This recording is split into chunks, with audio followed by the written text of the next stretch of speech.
ഏലിയാവ് പ്രകൃതിയുടെ മേൽ അധികാരമുണ്ട്, സൃഷ്ടി നടക്കുന്നു. ഒരു ബാലൻ മരിച്ചുപോയി, അവന് വേണ്ടി പ്രാർത്ഥിച്ചു. അവന്റെ പ്രാണനെ തിരികെ കൊണ്ടുവരുവാൻ കഴിഞ്ഞു. മരിച്ചുപോയ ബാലൻ ജീവനോടെ തിരിച്ചു വന്നു.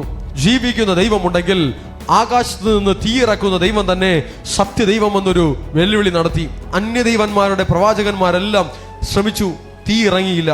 ഏലിയാവ് പ്രാർത്ഥിച്ചു, തീ ഇറങ്ങി വന്നു, ദഹിപ്പിച്ചു.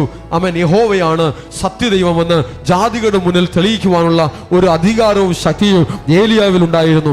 ഏലിയാവ് പറഞ്ഞാൽ തീ ഇറങ്ങും, ഏലിയാവ് പറഞ്ഞാൽ ചിലത് അടയും, ഏലിയാവ് പറഞ്ഞാൽ ചിലത് നിൽക്കും, ഏലിയാവ് പറഞ്ഞാൽ ചിലത് തുറക്കും, ഏലിയാവ് പറഞ്ഞാൽ ചിലത് ഉണ്ടായി വരും. കർത്താവ് നമ്മെ അങ്ങനെ നടത്തുമെന്ന് വിശ്വസിപ്പിൻ. മഹത്വത്തിന്റെ രാജാവ് നമ്മുടെ ഉള്ളിലുണ്ട്, മഹത്വത്തിന്റെ ദൈവം നമ്മോടുകൂടെ ഉണ്ട്. മഹത്വകരമായ കാര്യങ്ങൾ നമ്മുടെ ജീവിതത്തിൽ ചെയ്യുമെന്ന് വിശ്വസിക്കുവിൻ. ഡോക്ടർ പറയുന്നതിനേക്കാൾ ദൈവത്തിന്റെ വാക്കുകൾക്ക് വില കൊടുക്കുവിൻ. ലോകത്തിന്റെ ശബ്ദത്തെക്കാൾ യേശുവിന്റെ ശബ്ദത്തിന് വില കൊടുക്കുവിൻ. ദൈവത്തിന്റെ അഭിഷിക്തരുടെ ശബ്ദത്തിന് വില കൊടുക്കുവിൻ. വിശ്വസിച്ച് ഏറ്റെടുത്താൽ അത്ഭുതങ്ങൾ നടക്കും. വിശ്വസിച്ച് ഏറ്റെടുത്താൽ വലിയ ദൈവത്തിന്റെ മഹത്വങ്ങൾ വെളിപ്പെടും.